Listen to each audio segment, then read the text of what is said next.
Негізі ғасырдың басында бұл компанияның сауда көлемі $400 миллион асқан еді.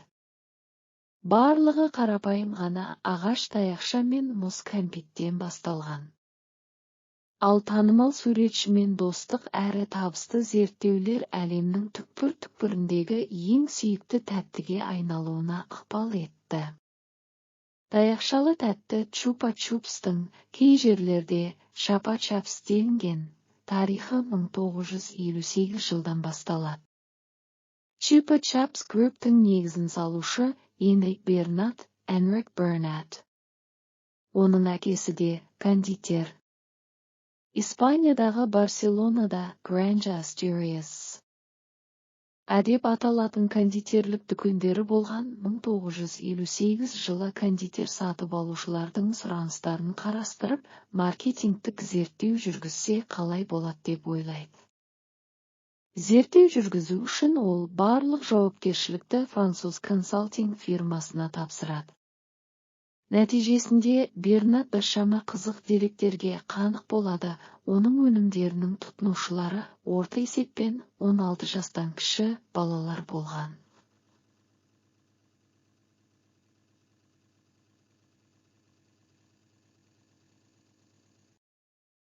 Бірақ өнімді дайындау барысында балалардың емес, үлкендердің пікірі қаралады. Осы олқылықты жөндеу үшін ол балалар қуана-қуана жейтіндей тағам әзірлеген жөн байламға келеді.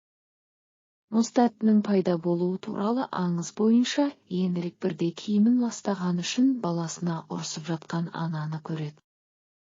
Бар мәселе мынада еді, шоколад жеген соң қолдары кір әрі жабысқақ киімдерін ластайтын.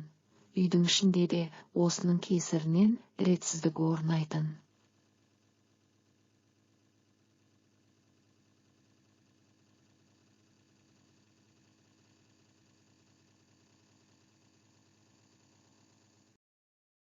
Осыны ескерген кондитер балалардың қолында жүретін шанышқы тәріздес тәтті жасау керек деп шешеді. Таяқшалар бастапқыда ағаштан жасалған. Кейіннен ол пластмассадан жасалатын болды. Кондитер дүкен иелерінен чупа-чупстердің кассаның жанында балалардың қолы жететін жерде тұруына мән беруін сұрайтын. Енді ата-анасы баласының тазалығы үшін алаңдамайды да, кішкентайлар да тәттіні қалағанынша жейді. Бүгінде мұз тәттінің 100-ден астам дәмдері бар. Әлемдегі ең үлкен чупа-чупс құлпынай дәмі бар, 725 грамдық түрі. Бір қарағанда футбол добына ұқсас тәттілердің алғашқы атауы гол болды. Олай аталуының себебі де жоқ емес. Бастапқыда Энрик мұз тәттіні доп ретінде, ал ауызды қақпа деп ойластырған. Бірақ компания басшысы бұл атауға аса қанағаттанбай, кейін чапс деп өзгертіліп, соңында бүгінгі атауына ауысты. 1962 жылы атауы да, сауда белгісі де ресми түрде тіркелді.